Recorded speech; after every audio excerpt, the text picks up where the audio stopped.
Van den Noot,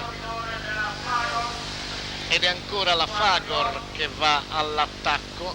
La Fagor, eccolo qua, che è ancora il francese Moreau, il suo numero di gara è il 93, lo avevamo visto scattare in precedenza. Ora cerca l'uomo della formazione diretta da Valk di prendere in contropiede una mossa giusta, in quanto che è il momento esatto. Se Moreau è un buon finisseur e stilisticamente lo sembra, è questo il momento giusto per partire in contropiede, per cercare cioè di sorprendere i velocisti. Un attimo di indecisione può far guadagnare quei 100 metri. Jerman lo insegna a ormai 3 chilometri dalla conclusione.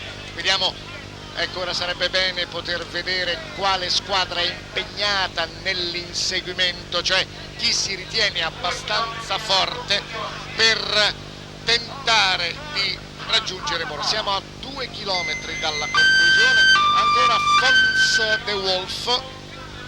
Fons de Wolf con il numero 13 si è ritirato questa mattina. Dirk de Wolf non sono parenti, è la formazione dell'ADR Bottecchi a fare l'andatura, una formazione sfortunatissima che aveva come uomo di punta Greg LeMond. Anche i sovietici vogliono lanciare evidentemente Konishev, incominciano a prendere le prime posizioni. Konishev è indubbiamente un buon velocista, ma un velocista ancora abbastanza inesperto per riuscire a prevalere tra questi marpioni. Comunque Konishev è indubbiamente un ragazzo e l'ha dimostrato nel corso di questa stagione in continuo progresso. Ed ecco Phil Anderson, l'australiano in contropiede. Phil Anderson, recente vincitore del Giro della Svizzera Romanda, ma su Anderson si riporta immediatamente il gruppo. Dovrebbe ormai apparire lo striscione che indica l'ultimo chilometro.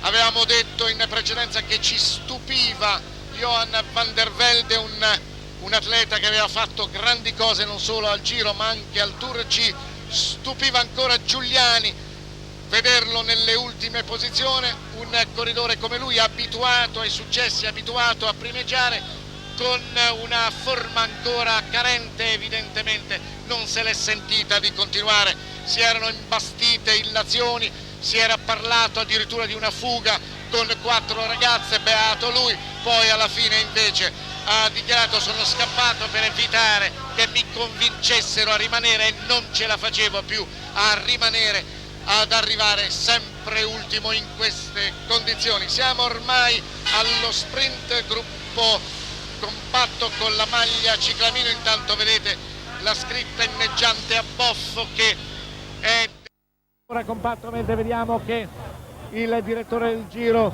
Torriani si sbraccia per far sì. C'è una caduta sulla sinistra, mentre con lo sprint è Cipollini che vince.